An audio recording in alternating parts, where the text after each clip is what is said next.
Na nchini Afrika Kusini, shinikizo linaongezeka dhidi ya Rais Cyril Ramaphosa kutakiwa kujiuzulu baada ya mahakama ya katiba kubatilisha uamuzi wa bunge wa mwaka 2022 uliokataa ripoti ya uchunguzi kuhusu fedha za kigeni zilizoibiwa katika shamba binafsi la rais linalojulikana kama Falafala.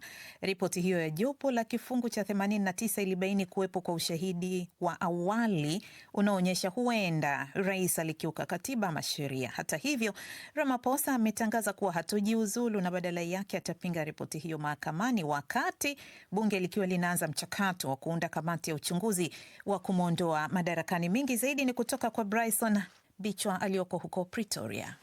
Katika hali inayozidi kuongeza shinikizo kwa Rais Cyril Ramaphosa, hata vyama vilivyo ndani ya serikali ya muungano aliyoiunda yeye mwenyewe vimemgeuka na vinaonekana kutoridhishwa na hatua yake ya kutaka kuchelewesha mchakato huo wa bunge.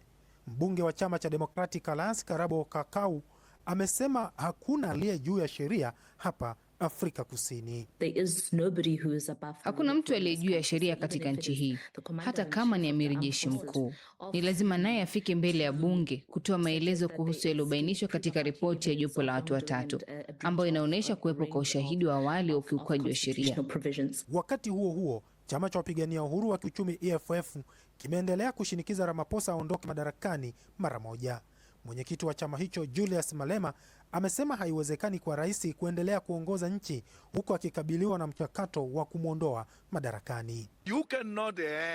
Haiwezekani kwa rais kuendelea kushikilia madaraka, wakati huo huo akijiandaa kukabili mchakato wa kutokuwa na imani naye. Mambo haya mawili hayawezi kwenda sambamba. Kwa hiyo anapaswa kuachia madaraka na kujikita katika mchakato huo. Lakini licha ya shinikizo hilo kutoka upinzani na baadhi ya washirika wa serikali ya muungano, Ramaphosa amesema hatojiuzulu na anaamini hatua yake ya kupeleka suala hilo mahakamani inalenga kuhakikisha mchakato huo unafuata sheria kikamilifu. I remain here and am not resigning. Sitajiuzuru, na kwa kuzingatia ushauri wa timu yangu ya wanasheria, nimeamua kuipeleka ripoti ya jopo huru mahakamani kwa mapitio ya haraka. Nafanya hivyo si kwa kulidharau bunge, bali kuhakikisha kuwa taarifa hiyo ni sahihi kisheria na kwa ukweli kabla ya kutumiwa kuongoza kazi ya bunge. Hata hivyo, wachambuzi wa siasa wanaonya kuwa sakata hilo linaweza kuathiri mustakabali wa kisiasa wa Ramaphosa, hasa wakati huu ambapo ushindani ndani ya chama tawala cha African National Congress ANC unaendelea kushika kasi. Mchambuzi wa siasa Fortunatus Kasomfi akiwa Johannesburg anasema huenda ikawa vigumu kwa Rais Ramaphosa kumaliza muhula wake wa pili. Nina imani kabisa kwamba itakuwa ngumu sana kwa Rais Cyril Matamela Ramaphosa kumaliza muhula wake. Ukikumbuka kwamba mpuliza filimbi wa tukio la Palapala Bwana Fraser ni rafiki wa karibu kabisa wa Jacob Gendashekitsa Zuma. Kwa hapa inaonekana kabisa kuna michezo ya kisiasa inaendelea.